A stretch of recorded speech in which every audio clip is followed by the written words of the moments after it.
Figure shows a model car moving with the direction shown by the arrow around a horizontal circular track. A force acts on the car that keeps it moving in a circle. Draw an arrow on figure to show the direction of this force.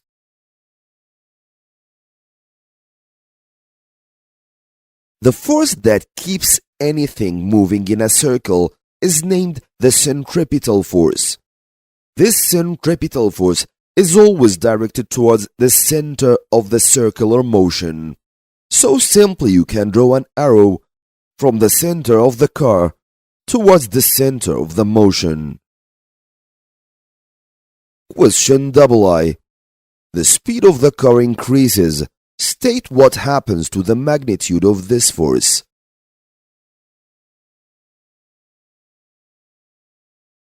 Of course, if the speed of the car increases in its circular motion, it will need larger centripetal force to keep it moving in the circle. Otherwise, it will move away from the circle in a straight line. So, if the speed of the car increases, the magnitude of this force needs to be greater. It will be larger. Question B. The car travels too quickly and leaves the track at P. On figure, draw an arrow to show the direction of travel after it has left the track at point P.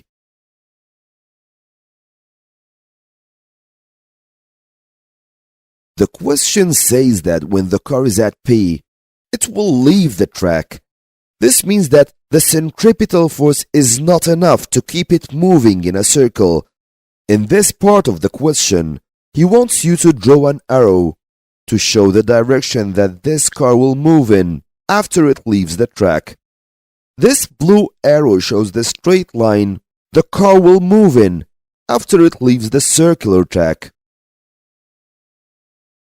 Question C. In terms of the forces acting on the car, suggest why it left the track at P.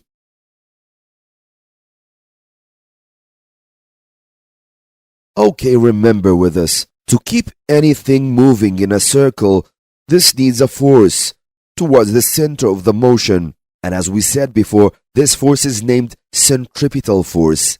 At any position, this force must be provided to keep the object moving in a circle. For the moving car, this centripetal force is provided by what is known as the sideway friction, or you simply can say friction between the tires and the road. If this friction is enough to provide this centripetal force, the car will continue moving in a circle. But what if the friction is not enough to provide this centripetal force? The car will move in a straight line. So simply we can give a reason why the car left the track at P. We can say, to keep the car moving in the circular track, centripetal force is needed. This force is provided by the friction between tires and the road. This friction force is not enough at P to provide this centripetal force needed. This question is for 2 marks. You will be given the first mark if you mention that, in our case, force is provided by the friction between tires and the road. And the second mark is for saying that, at point P, this friction is not enough to provide the required centripetal force for the car. That's why it will go out of the track and continue in a straight line.